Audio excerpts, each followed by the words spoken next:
Hello, and welcome to Musings from the Mystics. I'm Marnie. And I'm Natalie. We are your guides on this crazy and sometimes tumultuous journey we call the human experience. Each episode will share our musings about the current energetic climate, how we're navigating these times, and tips to help you get the most out of your journey. So join us to be awakened, empowered, and expand into conscious action. This week's mission is core values and boundaries. Ooh, some big, juicy topics. Big, scary topics for a lot of people, too. Can be, for sure. So we're going to begin, I think, with core values. Core values, because you establish boundaries based on core values. So, and most people think, well, I have values, I know what my values are, blah, blah, blah. But I question that. In my experience of working with people, most people live by values, but they aren't necessarily theirs, right? They are, from the moment, you start walking and talking, your parents are saying, here are your values. This is right and wrong. This is good and bad. And your values are instilled. And then you go to school and those values are instilled. And then you have peer groups and those values are instilled. And very rarely do we ever stop and say, do I actually agree with that? Does that feel good to me? Am I in alignment with that? Right. We just move through life based on the traditions we were raised in. And so in order to really have healthy boundaries, or boundaries at all, is we need to know what our own values are. Absolutely. And we talked a little bit last week about beliefs. Like a belief is just a thought you think over and over again. So these core values can end up the same way. Like, okay, did you just hear this 500 times when you were little and are going with it? Or do you want to stop and say, I don't know, that doesn't really seem right to me. Yeah, I'll give you a great example, because I think people have a hard time even wrapping their mind around what are core values. Not only do we not stop and ask what are my core values, is we don't really even know what they are. So I'm going to tell you this story about somebody I know, an adult male now, and works in a job that is actually team oriented. However, he's very much, I must be number one. Second place is loser. First loser. I have to be better than everyone, and everyone else needs to suck. Right? This real like solo kind of him against the world mentality. However, he loves sports, team sports specifically, not individual sports, but team sports. And one day I was talking to him, like, why you like team sports? Can you tell me why? I love how everyone works together, and together they make it over the end, and everyone has their role and their part and they excel in it. And I was like, and so that would be a value to you. Well, yeah. So why do you not apply that in your life? Why is your job, which was, by the way, making him miserable, this way of living, it was because that was the value instilled by his father. His father was like, you must be number one. You must always win. Everyone else is a loser. And he went through life with this value while it was not his own value. His own value was teamwork. And so because he was living out of alignment with what was true for him and living with what was taught to him, he was very unhappy. So that's what I mean when I say we have to look at what was instilled in us, what kind of things were made important to us, and say, but do I agree with that? Right. And again, we want to go back to the core values are not bad or good. They're not right or wrong. It's more of what resonates and works for you and what feels good for you. Your authentic self. Yes. Not who you were trained or raised or conditioned to be, but what is authentic to you. Yeah, I think that's really important. So we have to ask, what is important to me? Right. And why is it important to me? Because okay, is it important? The answer still could be yes, but it could be important again because it was conditioned. So the even more in-depth question is, why is it important for me? Yeah. And our core values really determine our preferences, our relationships, and our conflicts, right? Yes, wholeheartedly. So are we going to get into conflict because this is the way it's done? Or are we going to, this isn't actually a battle I want to fight? Yeah, and then you get to decide. Again, all of this, no right, no wrong, you get to have the choice.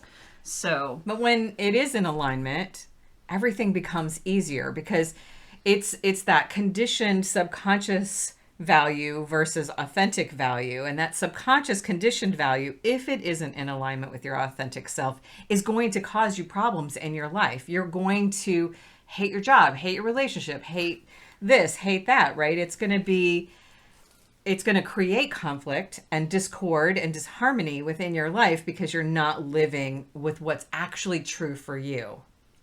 and that's the most important part of this. And it may take you some time to figure out what's true for you. I mean, sit with some questions like, I have this belief or this core value, whichever way you want to describe it, and sit with it and ask those questions and figure out why. Or in one of my empowerment tools, I actually have you write down, list your core values, right? List all the things that you've been taught are important to you, right? Whatever it is. And then circle the things that were instilled from your family or peers or that you're conditioned, right? I have this value because, everyone in my family has this value, or this is the value I was taught, or whatever. And then you're going to star the ones that are actually true for you, that you actually do, they feel good in your body, right? And that's the thing about core values is they need to feel good in your body. And then you're going to be surprised probably how few stars there are and how many circled things there are. And so when you get to look at it, then you can say, okay, I want to reevaluate this. This is not a value that I agree with. And so how can I change my decisions, my choices, my actions to reflect what's true versus what I've been conditioned to believe? Exactly. Yeah. And that's very important. Yeah. And again, not easy. Simple. To look at these things and go, oh God, I completely live outside of what's resonant and true for me. But when you do it, you're going to notice this huge swing from agitation, irritation, frustration to being in harmony because you're living with your core values. Well, and being in harmony, which is where we're going to go next when we get into boundaries, we're going to talk about energy. But the other thing is not living with your core values. You are splitting your energy by going with something that's not resonating with you or true for you. And that's a pretty big deal as well. It is. It's a really big deal. And we don't want to do that either. No. No, we don't. So when we're talking about the quest for our true authentic self, that has to include a foundational piece of what are your values, because that's what you make your decisions on. That's how you move through life. That's how you work in relationships. Yeah, it controls everything. It does. Yeah, so it's an important piece of things, and we're not really giving much other than, hey, you need to examine. Right. You need to examine what is true for you. Well, and as we go into the boundary piece, like, you can't set boundaries, which we're going to talk about boundaries and what they mean here in just a second anyway, because people have the total ass backwards way of thinking of boundaries. False information. Yes, exactly. Like boundaries, a lot of people think of is like this wall, and you can't come into my wall, and that's not exactly what boundaries are or how they work. Right. So we want to have really a good sense of what our core values are, and then we can set up healthy boundaries for ourselves. So let's go there. Yeah, absolutely. So boundaries is really I think of boundaries in a couple of different ways. So I grew up with a mother who's like, oh, egg yourself, make sure you protect yourself, right? And we hear a lot of that, especially in the metaphysical world, in the new age, whatever you want to call it. You must protect yourself. Boundary, boundary, boundary. And that never felt good to me, right? That was a core value my mother taught me that I didn't agree with. Right. It felt bad. Like, why am I against people, right? So here is the most important thing I can say to you. Boundaries are for you and not against someone else. Let me say that again. Boundaries are for you, not against someone else. And that is a really important distinction to make, because the minute you set up a boundary against someone else, one, you're setting up a mirror that is reflecting back to you all the things you're not wanting. Right. Law of attraction, energy laws, all those kinds of things. The minute you're like, don't do this, here's my wall. Guess what you're getting back? Don't do this, here's my wall. You're getting the negativity back at you. So we don't want to do that. So I think of boundaries like the cell, like the wall of a cell. The wall of a cell holds the cell in place. It holds the form of a cell, but it also is permeable. It allows energy out. It allows energy in, or nutrients out, nutrients in, right? Or debris out, nutrients in, the cell of a wall. So you want to think about your boundaries, energetic boundaries, in that same way. Here is my space to be safe, to feel good, to keep my energy clean. I can release through that wall, and then I can receive the things that are in alignment with me through that wall.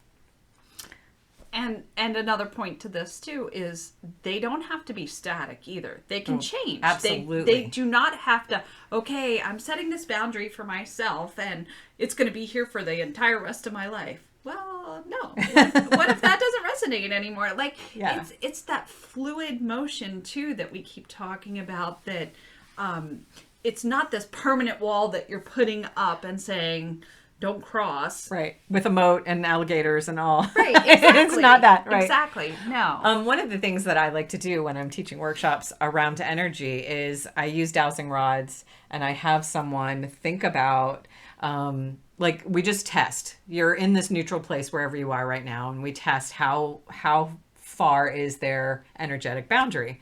And the dowsing rods spread apart when you hit that wall, that energetic wall, quote unquote, energetic wall.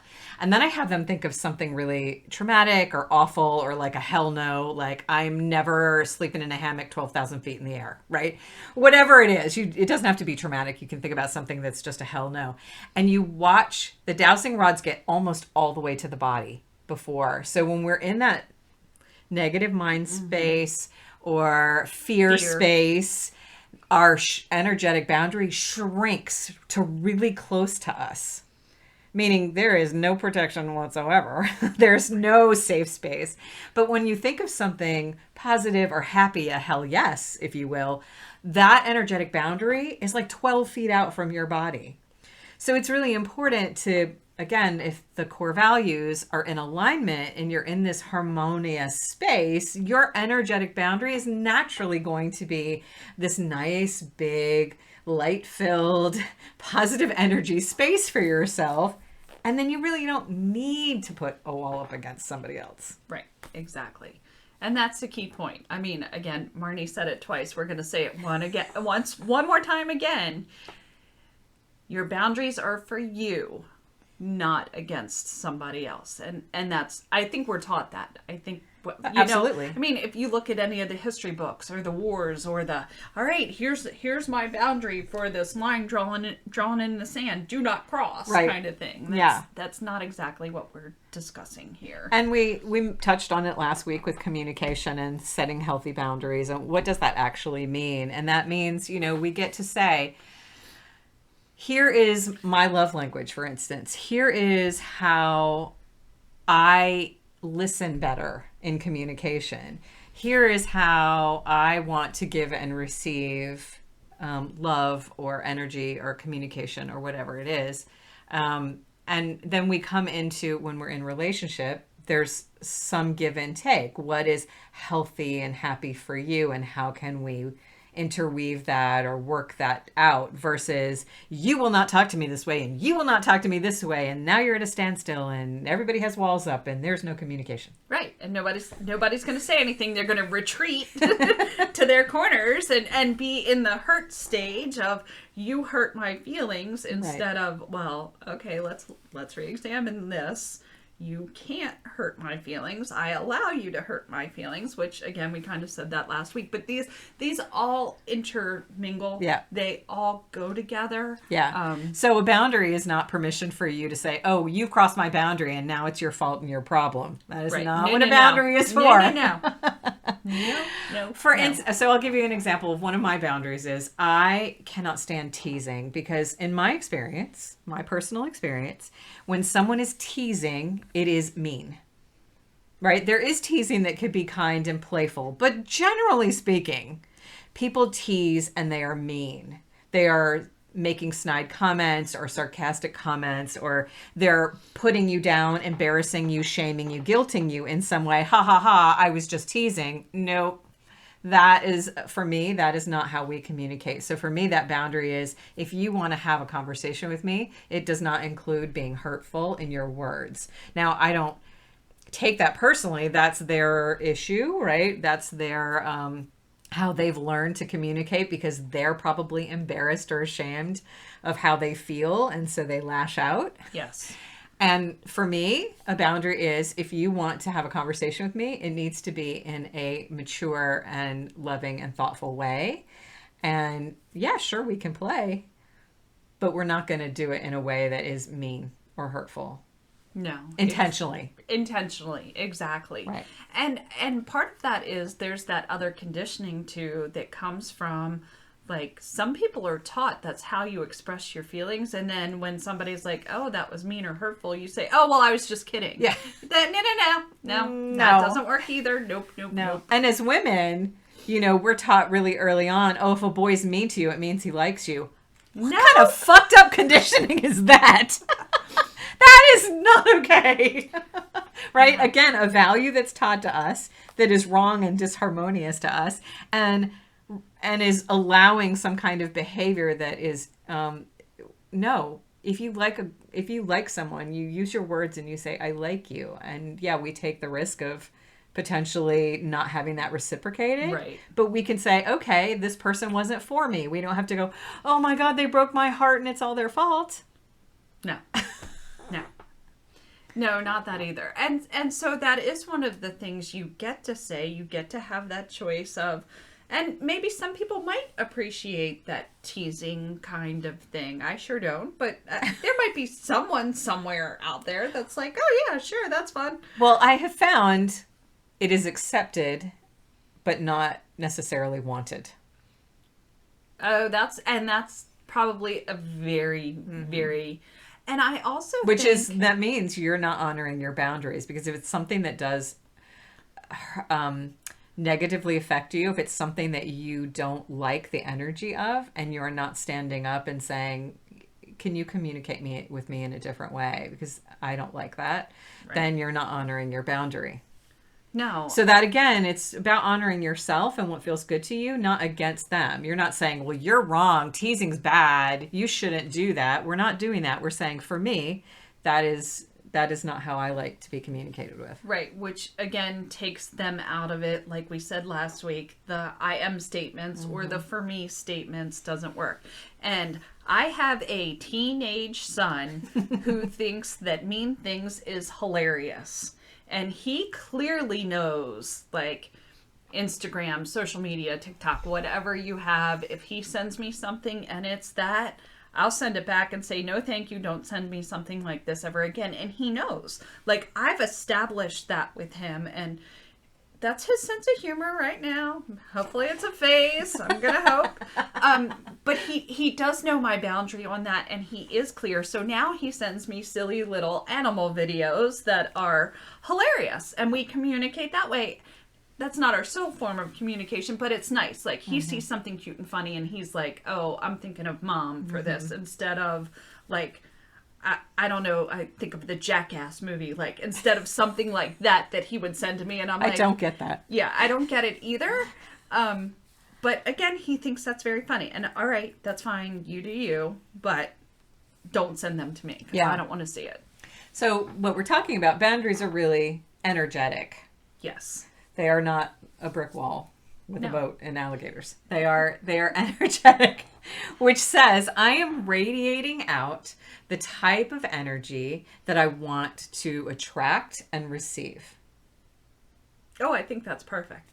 And everybody's coming more in tune with energy too. Like it's another buzzword. It's one of those things like mind, body, soul kinds of things are all coming online. So people are aware of energy, and we keep telling you about the Schumann that keeps going off the charts. Like it's out there, and it's more. There's more awareness for it too. So having these conversations are good things. And I think really it's what's important is to first learn your own energy field, right? What does your energy field feel like in a neutral state? Let's do this when we're in a neutral state. What does my energy field feel like? What does the energy around me feel like? How close does it feel? And you can put your palms facing out at about chest level and push out until you feel like, oh, where's their resistance? That's the edge of your boundary at that point. And what does the energy between your body and that edge feel like? And what do you want it to feel like? Then play with it. You don't have to have dowsing rods in another person. You can play with it. Think of something that was hurtful or sad or traumatic. Feel how does it feel now, right? The energy around you feels close, tight, restrictive, not freeing at all. Then think of something happy. Okay, wow, that feels so much better. The energy feels light. I have more room. I feel like I could do anything, right? Your confidence, your self-esteem, all of those things are increased when the energy feels good. Well, you have absolute control over that energy, not someone else. You do. So when we talked last week about it's not somebody else's fault, it's our own. It's the same thing with our energy. We are responsible for the quality of the energy around us. And it's up to us to maintain that, right? There's such a thing as energy maintenance and maintaining that and how to, once you get to know your energy and then you feel a ripple in the force, I like to say, you feel a ripple in the force. Ooh, I feel something. Maybe somebody has just walked in the room and they're having a really bad day and their negativity is sort of spewing out. So what are you going to do? You're going to reinforce your energy. You're going to say, I'm going to push my boundary out a little bit farther energetically so that whatever that person is going through doesn't affect me. Not against them. Right. For you. For you, not entering your space. Right. As simple as that. Not like, you stay over there and keep all your stuff to yourself, which it's sort of, but it's not those. You're just preserving yourself. Yes. And that's our responsibility. The same thing goes. You're having a shitty day. Are you spewing it out on everyone? Right. That's not okay, right? That's up to you to say, oh, I'm in a really bad place today. I need some time alone. I need to rest. How can I recover? How can I clear my energy so that I'm not affecting the world around me in a negative way, right? We are just as responsible as for what we're sending out as what we're receiving. Absolutely. And I think some of us get caught in that, like, I don't know, of okay, is it what I'm sending out or is it what I'm taking in? Like, do I have to be so cautious? I mean, there are those people that are like, every morning ground and protect, and that's not a bad thing. I'm not saying that's a bad thing, but is that out of a fear?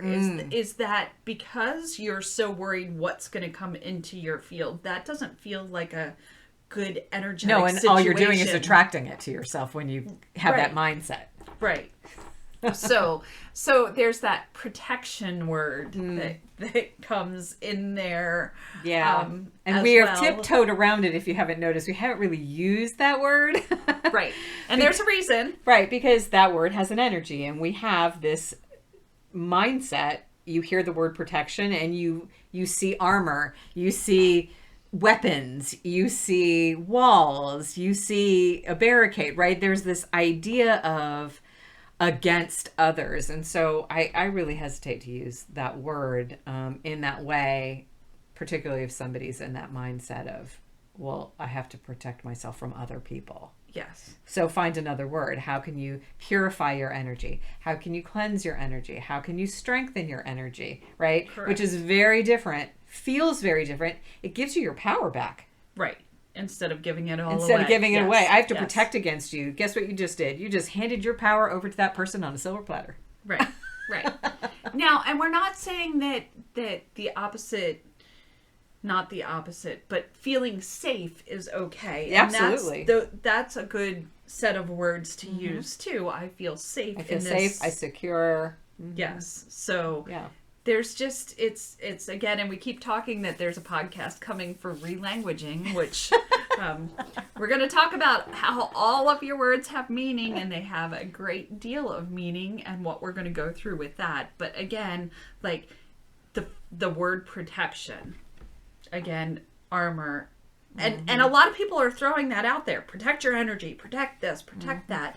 But I don't even think they're thinking of it like that. Yeah.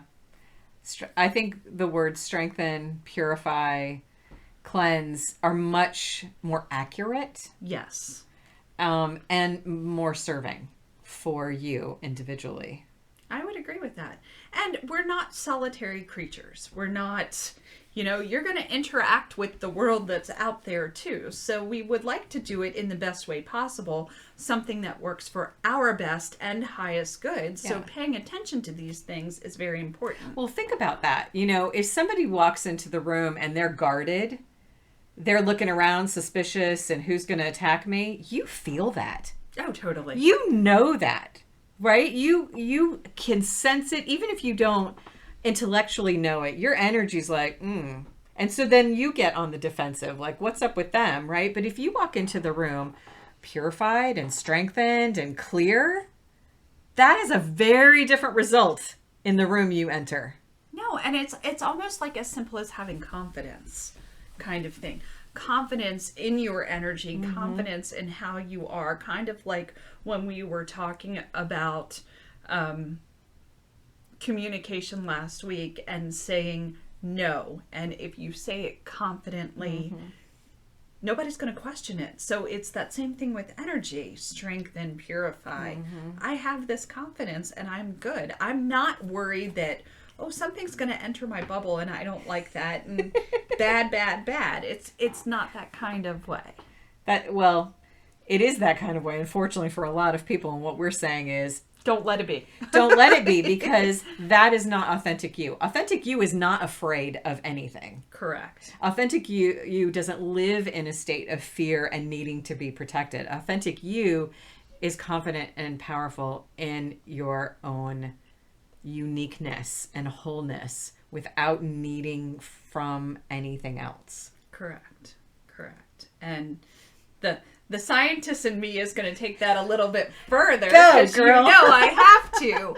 But the every problem on Earth today is a fear-based problem.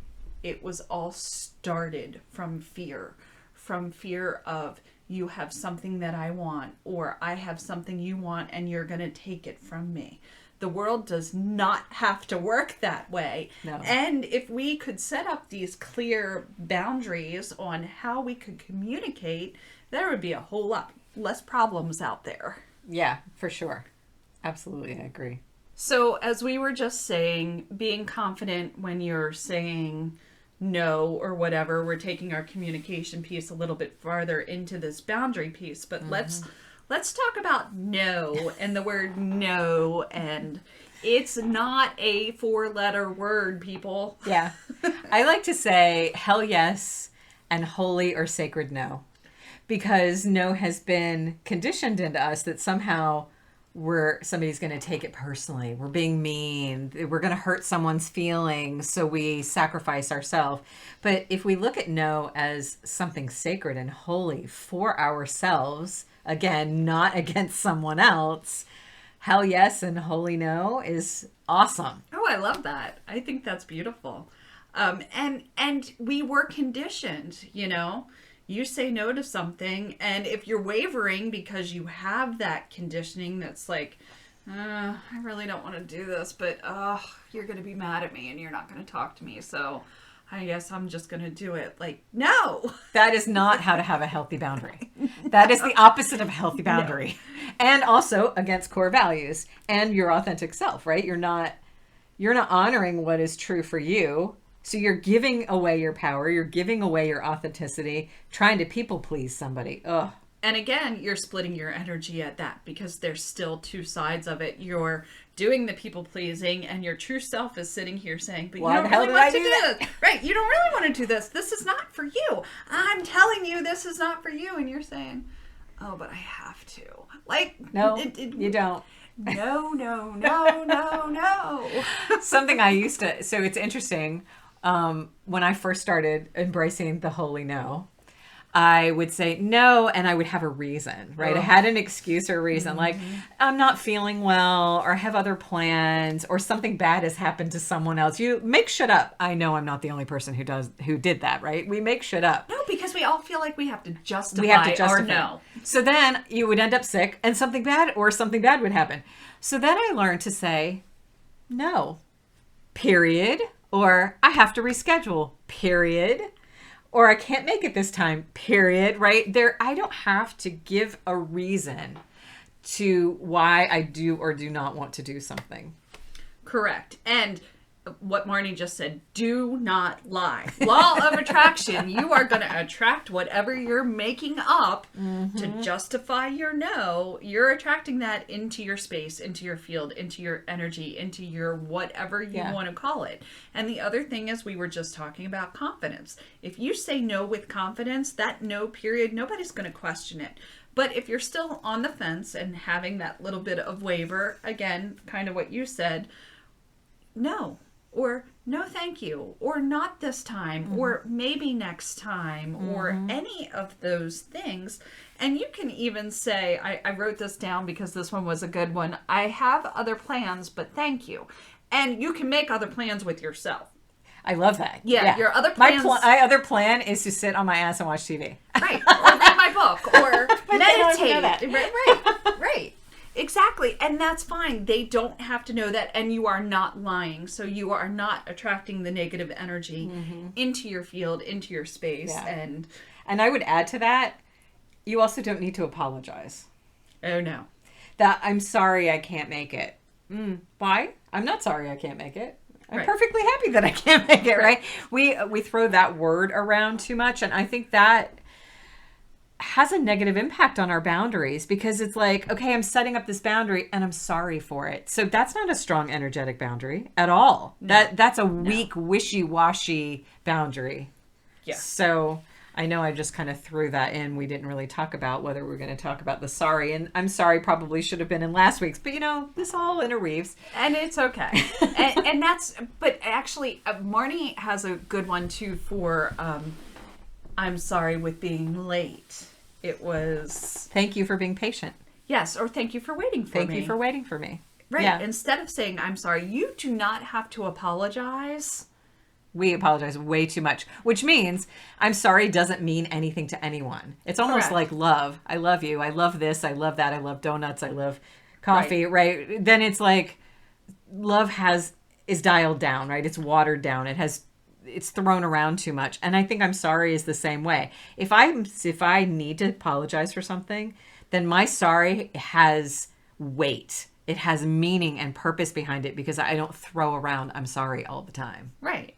And it's a people-pleasing thing too. Like, somebody just wants to hear the words "I'm sorry." Well, no, that's their problem, right? Not mine, not yours. Definitely, exactly. So I think I'm sorry goes with this and goes with the boundaries. So we didn't steer too far away. Yeah. We're pretty good. So remember, hell yes and holy or sacred no.